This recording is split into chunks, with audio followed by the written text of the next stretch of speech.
Em 2019, foi divulgado o Índice Fora das Sombras, publicado pela unidade de inteligência da revista The Economist, uma prestigiada publicação internacional em parceria com a organização Childhood.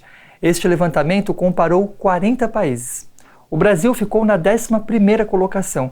O que isso diz a respeito do nosso país? Você confere ainda hoje em entrevista com o gerente de projetos da Childhood Brasil, Itamar Gonçalves. Neste bloco, Natália Lombardi conversou com a pesquisadora responsável por esse levantamento, a doutora Catherine Stewart. Catherine, qual o principal objetivo dessa iniciativa, o relatório Índice Fora das Sombras? O objetivo é avaliar como as partes interessadas estão respondendo à violência sexual contra crianças em países ao redor do mundo.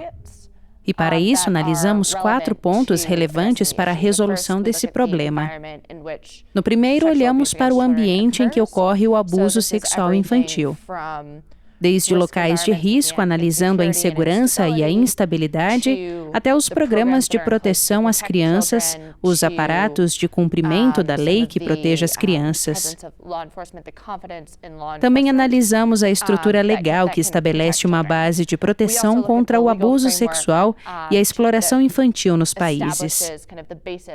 Analisamos se essas leis estão sendo ou não implementadas no local, se as estruturas existentes realmente garantem que as leis sejam cumpridas e, por fim, como as partes interessadas fora do governo estão contribuindo, sejam elas o setor privado, a sociedade civil ou a mídia, se elas estão comprometidas em apresentar relatórios de forma responsável. E quais foram as principais conclusões do relatório? Primeiramente, descobrimos que existem lacunas em todos os países que analisamos. Foram 40 países inicialmente e estamos em vias de analisar mais 20. Dos 40 países analisados, apenas 3 têm pontuação acima de 75, o que, em linguagem geral, significa dizer que apenas 3 países obtiveram nota máxima em 3/4 das 130 perguntas que fazemos. Todos os países precisam voltar a atenção para esse assunto. Precisamos avançar em toda parte. Então, essa foi a nossa grande conclusão. Em termos do progresso alcançado, grande parte ocorreu no aspecto legal. Os países implementaram as leis, colocaram as leis em vigor em alto nível, mas descobrimos que a implementação na base, ou seja, as estruturas para o cumprimento das leis, as estruturas de resposta, a capacitação que permite que as pessoas interajam com as crianças para entender o que elas precisam fazer nessas situações, os programas para vítimas são escassos em muitos países e não são consistentes dentro deles. Em países como os Estados Unidos, Paquistão, Índia, Brasil, onde tudo isso é feito em nível estadual e local, vemos enormes discrepâncias em como as crianças são protegidas. Você acha que esse relatório irá ajudá-los a chegar a um acordo? Acho que esse projeto foi desenvolvido para identificar em que as pessoas precisam colaborar mais e em que precisam concentrar sua atenção. Nós fomos o primeiro passo para que as pessoas tenham essa conversa, se aprofundem nos pontos que identificamos nessa questão, propondo soluções que funcionarão para elas. É claro que todos os países, todos os estados, todos os municípios são diferentes. Por isso, as soluções serão diferentes, mas enquanto não tivermos esse diálogo, não conseguiremos identificar os próximos passos. E quais foram os principais desafios na coleta de dados? Na verdade, não coletamos dados referentes à predominância do problema. Por isso, não posso dizer que tantas crianças no mundo ou tal número de crianças em cada país sofrem abuso, porque esses dados não existem. Então, nosso principal desafio foi como encorajar as organizações dentro dos países e em todos os países a se manifestarem e começarem a levantar dados como esse. Isso é realmente muito importante, apesar de ser um grande desafio. Acho que nosso segundo maior desafio é sobre o quanto a informação está disponível ao público. Algumas coisas acontecem dentro de 4 paredes e, com certeza, nenhum de nós fica sabendo, e não conseguimos contabilizar esse dado. O que levantamos é a informação disponível ao público a partir de bases legais, de sites de governo, de ONGs, da sociedade civil, de organizações multilaterais que têm se dedicado a essa questão e que participam dessa plataforma que aborda os 130 aspectos individuais da questão. Quais são as recomendações que o relatório pode trazer para a sociedade civil? É uma boa pergunta. Acredito que o papel da sociedade civil seja o de agregar. Elas tendem a promover diálogos com o setor privado, recebem patrocínio do setor privado, mas muitas delas têm ligação com o governo, com o UNICEF, com organizações multilaterais. Então, reunir essas pessoas, fomentar discussões que proponham soluções, é um ponto muito importante. Acho que o segundo fator é a conscientização, seja na educação formal, na educação infantil, na educação básica, seja na capacitação de professores, profissionais de saúde, do meio jurídico, funcionários públicos que trabalham com crianças. Despertar essa consciência é crucial. E esse é o verdadeiro papel da sociedade civil, que tem um amplo alcance nesse sentido. Agradecemos à pesquisadora Catherine Stewart e também a Natália Lombardi, que fez essa entrevista. Aliás, ela volta no próximo bloco para nós entendermos em profundidade a situação do Brasil neste levantamento, conversando com o gerente de projetos da Childhood no país, Itamar Gonçalves. O programa Sociedade Solidária vai para um breve intervalo e já volta.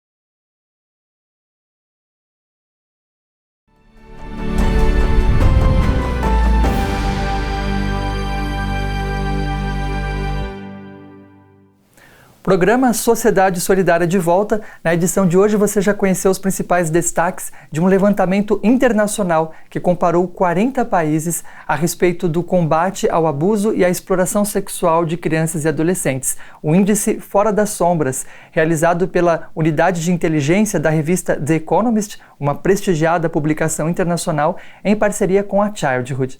O representante dessa organização no Brasil, Itamar Gonçalves, gerente de projetos na entidade, fala agora a respeito do desempenho do Brasil nesse importante levantamento. A entrevista é de Natália Lombardi. Bom, então o Brasil se situa acima da média, né, no relatório Out of Shadows e na avaliação da Childhood Brasil. Quais são os principais avanços que o Brasil hoje pode celebrar? Olha, como avanço, nós temos um marco legal que é imbatível, né, e copiado inclusive em outros países, principalmente aqui na América Latina, e mais os canais também de denúncias, né? Embora nós ainda temos que ter como desafio de fato a implementação de programas e serviços para atendimento de crianças e adolescentes. Mas na linha geral, nesse score que foi pontuado, o Brasil ele acaba tendo essa boa colocação em razão de fato do marco legal e da existência, né, de planos nos municípios, estados, né, mas isso não se traduz como ele não faz uma avaliação quali desses programas, então ele não se traduz no que realmente estamos bem, né?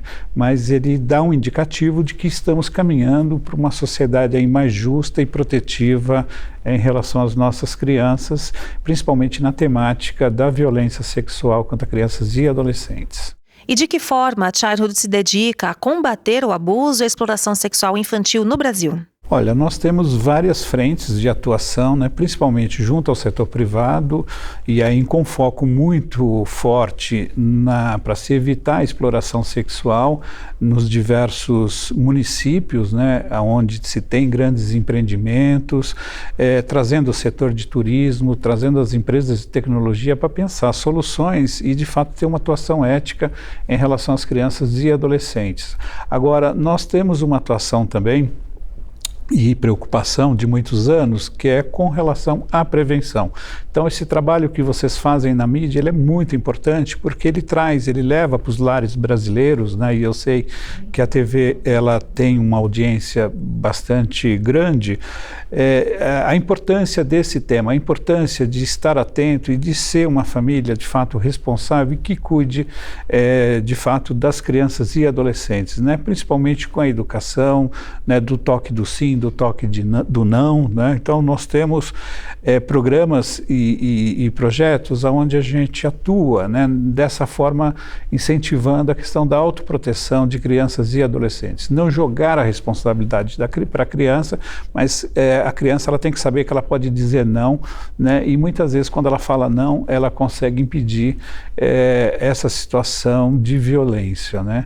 E a outra forma é quando já acontece, né? Nós dedicamos também muitos anos com projetos para entender essa criança quando ela chega na rede, né? Até pouco tempo atrás, uma criança chegar na rede de atendimento e que passou por violência, levava muito sofrimento para essa criança. Então, nós somos coautores de uma lei, a Lei 13.431 no nosso país, e essa lei, ela coloca, né, em primeira instância, uma escuta especializada da criança, ou seja, você acolhe a criança, recebe essa criança, mas esse especialista da saúde, da educação, da assistência social, ele não precisa saber como, nem o porquê, nem qual foi a reação da criança. Ele vai fazer o trabalho dele de atendimento, né, sem entrar no detalhamento, sem fazer a investigação, né.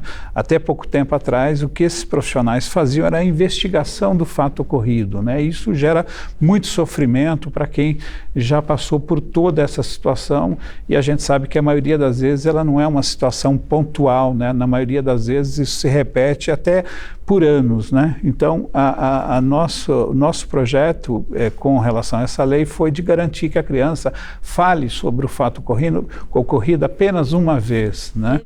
Reviva aquela situação e converse com um profissional preparado. Exatamente, e que ela fale para um profissional qualificado, né, que aplica uma técnica, que segue um protocolo de entrevista com a criança. Então, aquele espaço da delegacia não é o espaço para uma criança falar e relatar o fato ocorrido com ela. O espaço do exame de corpo e delito não é um espaço para a criança relatar e falar da violência que ela sofreu. Então, o espaço é um espaço que tem que ser pensado e adequado para receber e acolher essa criança. Então, hoje, a nossa plataforma, digamos assim, de advocacy no país é para que essa lei seja, de fato, implementada, né? Para nossa felicidade, nós já temos algo em torno de 600 salas já no nosso país que recebe essa criança, né? E algo em torno de 6.000 profissionais também que foram formados na técnica da entrevista forense, que segue um protocolo. Então, como é que essa criança chega no serviço, né? Como é que ela vai ser acolhida, é descrito para essa criança o que vai acontecer, quem vai fazer a entrevista e o que vai acontecer depois e o atendimento que ela vai receber, né? Como nós somos uma organização e a gente está somando, né, com as diversas gestões de governo, então nós ainda temos, o nosso grande sonho era poder fazer um kit para a criança, né, para que a gente pudesse de fato, de forma animada e ter nesses espaços, né, lá no primeiro atendimento, na assistência social ou na saúde, que ela já soubesse o que vai acontecer com ela, porque esse atendimento também ele gera muita insegurança. Você sai da sua casa, você sabe que algo legal não aconteceu, muitas vezes nós acabamos de ter um relatório do Ministério da Saúde. Pasmem vocês, 51% dos atendimentos na saúde são de crianças de 1 a 5 anos meninas que sofreram violência sexual. Isso é muito grave no nosso país e é essa população que nós estamos falando. Os outros 40%, nós também ficamos bastante chocados com esse número, são de crianças de 6 a 9 anos. Então, assim, a situação ela está concentrada na primeira infância, que é até os 6 anos, né, e depois até os 9 anos, né, quando que são casos atendidos, não é que são denúncias, né?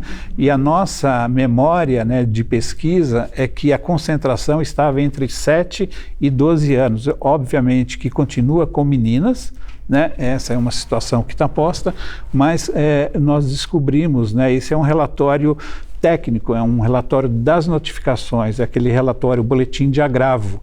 Então nós ficamos bastante surpresos com essa informação. Ela saiu, a pesquisa foi até 2017 e o Ministério da Saúde lançou esse boletim agora em 2018, em junho, no segundo semestre de 2018. Isso vai ter que ser um indicativo para nós repensarmos a política, repensarmos a forma de conversar e de fazer um trabalho de prevenção com nossas crianças, né? Especialmente as nossas crianças, obviamente com adolescentes, mas a prevalência tem sido com crianças, né, neste recorte etário.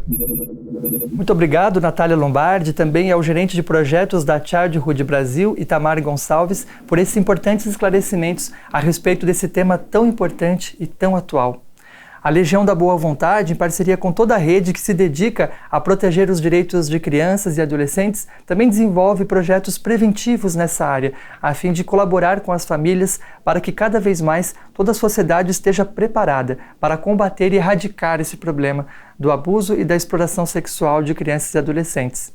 Para finalizar o programa de hoje, destacamos uma reflexão do diretor-presidente da Legião da Boa Vontade, o radialista e jornalista José de Paiva Neto, em seu artigo Crianças Pedem Socorro. Ele afirma: tenho dito que a estabilidade do mundo começa no coração da criança. Protegê-la é acreditar no futuro.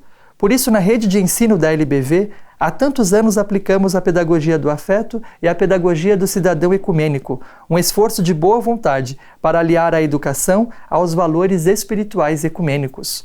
A jovem escritora judia alemã Anne Frank, que viveu entre nós de 1929 a 1945, registrou em seu diário ideais pacíficos, mesmo sofrendo a pungência da Segunda Guerra Mundial.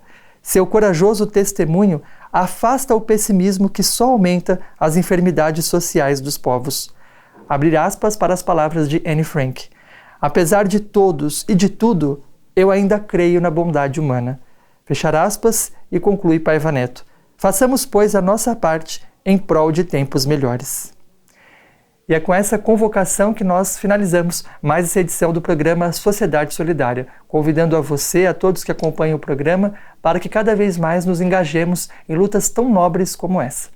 O programa de hoje fica por aqui. Muito obrigado pela sua audiência e até o próximo Sociedade Solidária.